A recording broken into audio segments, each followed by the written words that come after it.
Good morning student. आज हम कक्षा 4 की हिंदी की पाठ्य पुस्तक सुनहरी धूप के पाठ संख्या 6 पोंगल पढ़ने जा रहे हैं। भारत एक ऐसा देश है जहाँ विभिन्न जातियों के लोग रहते हैं और विभिन्न जाति के लोग भिन्न भिन्न त्यौहार मनाते हैं।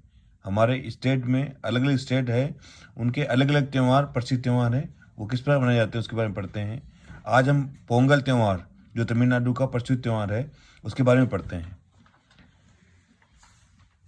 हमारे देश के अलग अलग राज्यों में फसल पकने पर अलग अलग त्यौहार मनाए जाते हैं।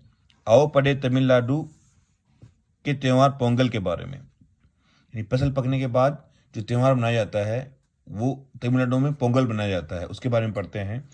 देखो, भारत में विभिन्न राज्यों में जो प्रसिद्ध त्यौहार मनाए जाते हैं उसके नाम है, जैसे ओणम केरल में मनाया जाता है, बिहू असम में, पोंगल तमिलनाडु में, लोहड़ी पंजाब में। ये सब फसल के काटने के बाद इस खुशी में मनाए जाते हैं। पोंगल दक्षिणी भारत, मुख्य रूप से तमिलनाडु का सबसे लोकप्रिय एवं प्रमुख त्यौहार है। तमिल भाषा में पोंगल का अर्थ होता है अच्छी तरह उबालना। इस त्यौहार को पोंगल इसलिए कहते हैं क्योंकि इस दिन सूर्य की पूजा की जाती है और सूर्य को जो प्रसाद अर्पित किया जाता है उसे अच्छी तरह से उबाला जाता है। यानी इस दिन सूर्य की पूजा की जाती है और सूर्य के लिए प्रसाद जो बनाते हैं उसे अच्छी तरह उबाल के बनाते हैं। प्रारंभिक रूप से पोंगल का त्यौहार धान की फसल को घर लाने की खुशी में प्रकट करने के लिए मनाया जाता है। पोंगल तई नामक तमिल महीने की पहली तारीख को यानी जनवरी के मध्य में मनाया जाता है। पोंगल से पहले घरों में साफ सफाई की जाती है।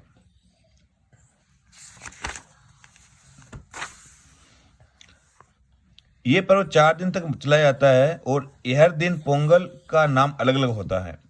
पहले पोंगल को भोगी पोंगल कहते हैं। भोगी पोंगल पर पुरानी वस्तुओं को जला देते हैं। ये बुराइयों के अंत एवं ईश्वर के प्रति सम्मान को दर्शाता है।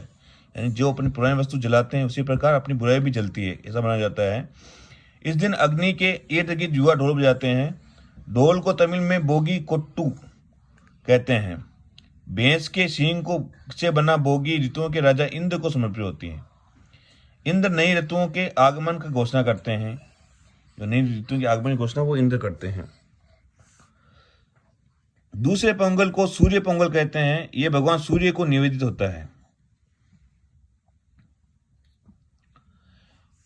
इस दिन पोंगल नामक एक विशेष प्रकार की खीर बनाई जाती है जो मिट्टी के बर्तन में नए धान से तैयार चावल, मूंग की दाल, गुड़ से बनती है। पोंगल तैयार होने के बाद सूर्य देव की विशेष पूजा की जाती है। उन्हें प्रसाद के रूप में ये पोंगल जो खीर होती है वो चढ़ाया जाता है और ये अच्छी फल देने का एक के लिए कृतज्ञता व्यक्त की जाती है।